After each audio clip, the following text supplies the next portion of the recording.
बच्चों आज हम यूनिट 6 का एक और टॉपिक है डिफरेंट फॉर्म्स ऑफ आयरन, यानी लोहे के कितने प्रकार होते हैं। तो देखिए बच्चों, सामान्यतः जो आयरन होता है या लोहा होता है वो 3 प्रकार का होता है।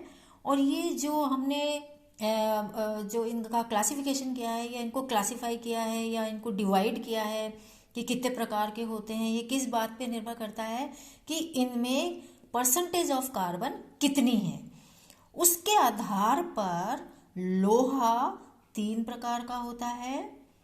पिग आयरन, इसको हम कास्ट आयरन भी बोलते हैं, और हिंदी में ढलवा लोहा बोला जाता है। और ढलवा लोहा बच्चों 2 प्रकार का होता है, ग्रे और सफ़ेद। यानी ग्रे को हम क्या कहते हैं, धूसर।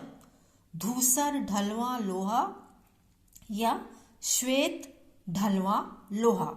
फिर से देखिए, पहला प्रकार पिग आयरन या कास्ट आयरन, इसको हिंदी में बोलते हैं ढलवा लोहा। ढलवा लोहा 2 प्रकार का होता है, धूसर यानी ग्रे कलर का, और दूसरा वाइट यानी श्वेत ढलवा लोहा। दूसरे प्रकार का रॉट आयरन। रॉट आयरन को हम नरम या पिटवा लोहा भी कहते हैं। और तीसरे प्रकार को हम स्टील बोलते हैं। स्टील से आप सभी परिचित हैं बच्चों। तो ये किसके आधार पर हमने नाम दिए, परसेंटेज ऑफ कार्बन के हिसाब से हमने आयरन को 3 प्रकार में बांटा, pig iron, wrought iron and steel iron, यानी ढलवा लोहा, पिटवा लोहा और स्टील।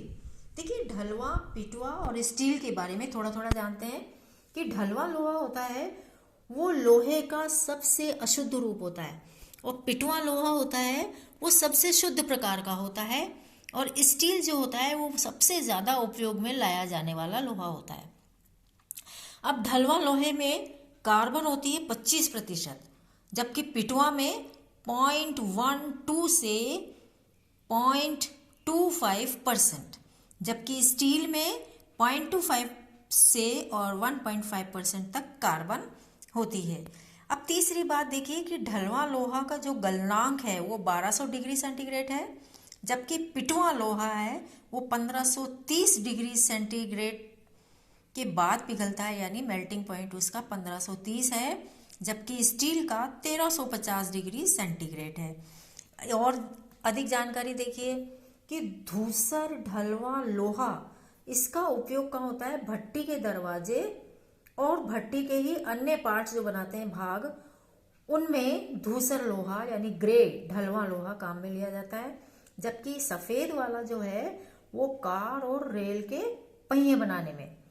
तो बच्चों, जो ये धूसर या ग्रे कलर है वो किसके कारण हुआ, ग्रेफाइट की उपस्थिति के कारण इसका रंग ग्रे कलर होता है। जबकि श्वेत ढलवा लोहा सफ़ेद क्यों होता है, क्योंकि इसमें सीमेंटाइन, बहुत इंपॉर्टेंट पॉइंट है, सीमेंटाइन यानी Fe3C होता है, जो कि सफ़ेद और चमकदार होता है, इसीलिए इसको हम बोलते हैं श्वेत ढलवा लोहा। इधर देखिए, पिटवा लोहे में इसका उपयोग जो होता है रॉड्स बनाने में, यानी छड़े बनाने में, चद्दर यानी शीट्स बनाने में, तार बनाने में, है ना। जबकि स्टील का देखिए, स्टील में एक तो देखिए स्टील का जैसे लो कार्बन स्टील होता है, माइल्ड स्टील होती है, मीडियम कार्बन स्टील होता है, हाई कार्बन स्टील होता है। तो लो कार्बन स्टील जो है उसमें कार्बन 0.15 से कम होगा, जबकि माइल्ड में 0.16 से 0.25% होता है, और मीडियम कार्बन स्टील में 0.26 से 0.60 कार्बन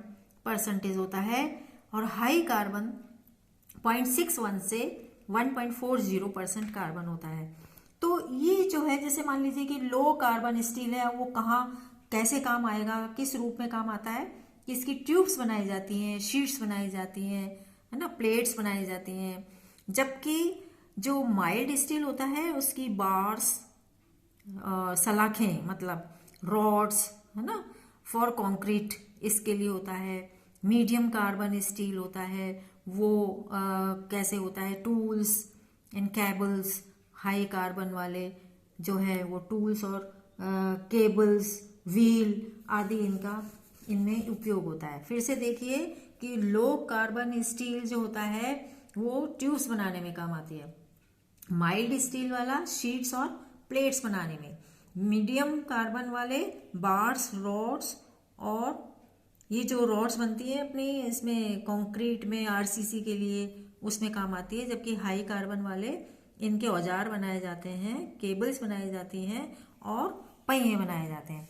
तो इस प्रकार हमने देखा है, एक कंपैरेटिव स्टडी करी है, ढलवां लोहा, पिटवां लोहा और स्टील। सबसे शुद्ध रूप कौन सा हुआ? पिटवां, जबकि अशुद्ध रूप ढलवां, है ना। और सबसे उपयोग में लिया जाने वाला लोहा कौन सा है? स्टील।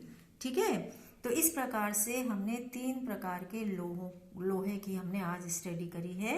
Thank you.